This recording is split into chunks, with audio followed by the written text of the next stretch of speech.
कोल्हापूर महापालिका निवडणुकीत महाविकास आघाडीतील तणाव वाढत आहे. शरद पवारांची राष्ट्रवादी काँग्रेस महाविकास आघाडीतून बाहेर पडण्याची शक्यता व्यक्त होत आहे. राष्ट्रवादीकडून 14 जागांची मागणी केली असतानाही आमदार सतेज पाटील यांनी त्या जागा देण्याबाबत असमर्थता दर्शवली आहे. राष्ट्रवादी पक्षाच्या नेत्यांनी आघाडीवर दाब वाढवण्याचा प्रयत्न सुरू केला असून पक्षाने अल्टिमेटम दिले आहे. राष्ट्रवादीकडून सांगितले की उद्यापर्यंत निर्णय न घेतल्यास ते स्वतःच निर्णय जाहीर करतील आणि वेळ पडल्यास तिसरी आघाडीही तयार करू शकतात.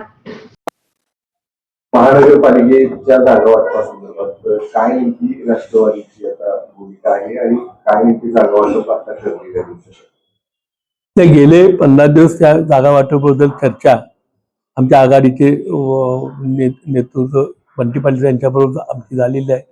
त्यांना आमचा किती लोक पाहिजेत, काय पाहिजे त्याच्याबद्दल आम्ही त्यांना पूर्णपणे रिपोर्ट पण दिलेला होता. त्यामध्ये त्यांना प्रत्येक मतदार आर.के. साहेबांनी एकदा पत्रकार परिषदेतून सांगितलं होतं की प्रत्येक मतदारसंघामध्ये आम्हाला एक उमेदवार पाहिजे.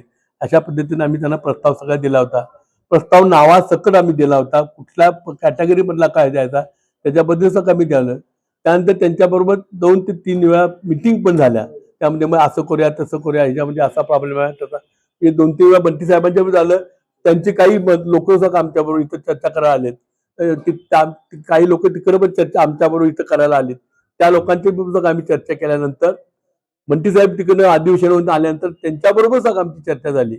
परंतु त्यानंतर कोणत्याही प्रकारचा प्रतिसाद न देता काही ते पेपरमध्ये ज्या वेळेला आम्ही बातम्या वाचल्या की 2 आणि 3 आणि ते असं ज्या पद्धतीने आलं त्यावेळी आम्हाला पूर्ण विचार करावा लागला.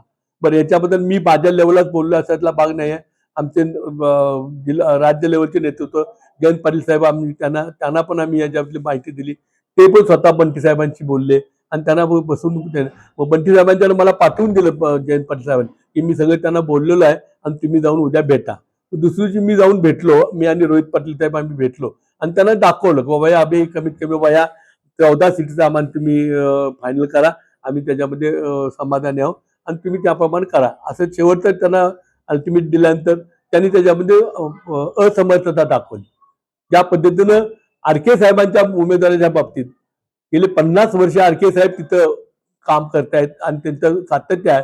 त्या ठिकाणी सुद्धा एखादा शब्द टाकायसाठी आर.के. साहेबांच्या बोलायसाठी किंवा आर.के. साहेब असा प्रॉब्लेम आहे किंवा त्यांना बोलवून सांगणं कन्व्हिन्स करणं गरजेचं होतं.